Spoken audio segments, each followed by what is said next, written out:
تامل ناڈو کے ضلع سیلم میں ایک انتہائی ہولناک سڑک حادثہ پیش آیا جس کی سی ٹی وی فوٹیج منظر عام پر آتے ہی پورے ملک میں سنسنی پھیل گئی ہے۔ ایک بے قابو سرکاری بس تیز رفتاری کے باعث سڑک پر موجود دیگر گاڑیوں کو روندتے ہوئے آگے نکل گئی، جس کے نتیجے میں 8 افراد اپنی جان سے ہاتھ دھو بیٹھے۔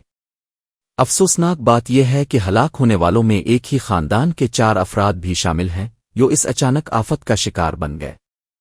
حادثے کی سی ٹی وی ویڈیو میں دیکھا جا سکتا ہے کہ بس نے کس طرح بے رحمی سے موٹر سائیکلوں اور کاروں کو اپنی زد میں لیا، جس سے جائے وقوع پر چیخ و پکار مچ گئی۔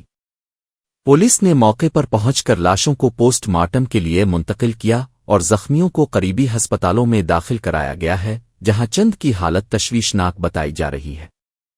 ابتدائی تحقیقات کے مطابق بس کے بریک فیل ہونے اور ڈرائیور کی غفلت کو اس خونی حادثے کی وجہ قرار دیا جا رہا ہے، جس پر تامل ناڈو حکومت نے گہرے دکھ کا اظہار کیا ہے۔